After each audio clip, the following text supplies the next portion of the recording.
बरं, आता ह्याच्यासाठी कारणं काय आहेत? लक्षणं तर पाहिली आपण. कारणं काय आहेत? कारणं आहेत ब्लड प्रेशर. ब्लड प्रेशरच्या व्हिडिओमध्ये मी डिटेल समजवलेलं आहे. ज्यांनी पाहिलं नसेल त्यांनी पाठीमागे जाऊन ब्लड प्रेशरच्या व्हिडिओ नीट पहा. ब्लड प्रेशर वाढला तर, कारण ब्लड प्रेशर म्हणजे काय आहे? एका पाईपमध्ये ब्लड किती प्रेशरनी फिरतंय, that is blood pressure. So pressure अचानक वाढलं तर काय होणार? पाईप फुटायचे चान्सेस आहेत. आणि प्रेशर जेवढा जास्ती वाढेल तेवढा कचरा स्पीडने पुढे जाणार, छोट्या पाईप्समध्ये घुसून बसणार, पुढचे पाईप ब्लॉक होणार आणि मग पुढचं प्रकरण होणार. So blood pressure. दुसरी गोष्ट डायबेटीसच्या पण व्हिडिओमध्ये आपण डिटेल सांगितलेलं आहे की डायबेटीस काय काम करतं. डायबेटीस स्लो पॉयझन आहे, स्लो किलर आहे. सो त्या पाईप्सना, ब्लड वेसल्सना मजबूत न ठेवायचं काम, मजबूत ठेवत नाही. हे डायबेटीसमध्ये होतं. त्याच्यामुळे पाईप्स जर मजबूत नसतील तर काय होणार?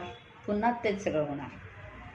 नंतर आहे स्मोकिंग. स्मोकिंगमध्ये पण थोडंसं प्रेशर वाढतं, ब्लड वेसल्स कॉन्ट्रॅक्ट होतात. कॉन्ट्रॅक्ट म्हणजे आकसायला लागतात.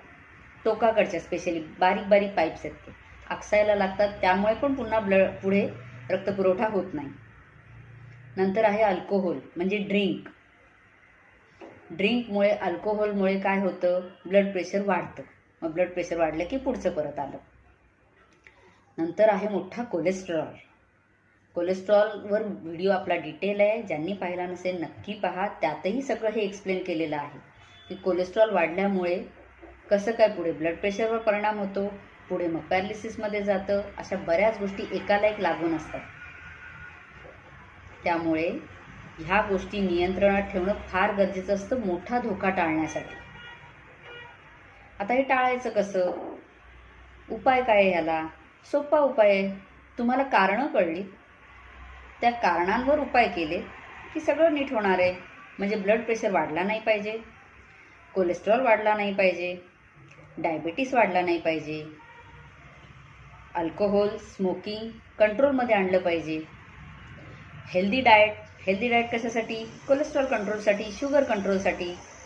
मग पुढचं आपोआप कंट्रोलमध्ये येणार आहे.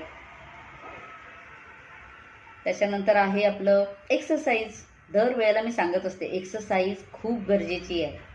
काहीही करा, थोडासा स्वतःसाठी वेळ काढा, पण व्यायाम करा.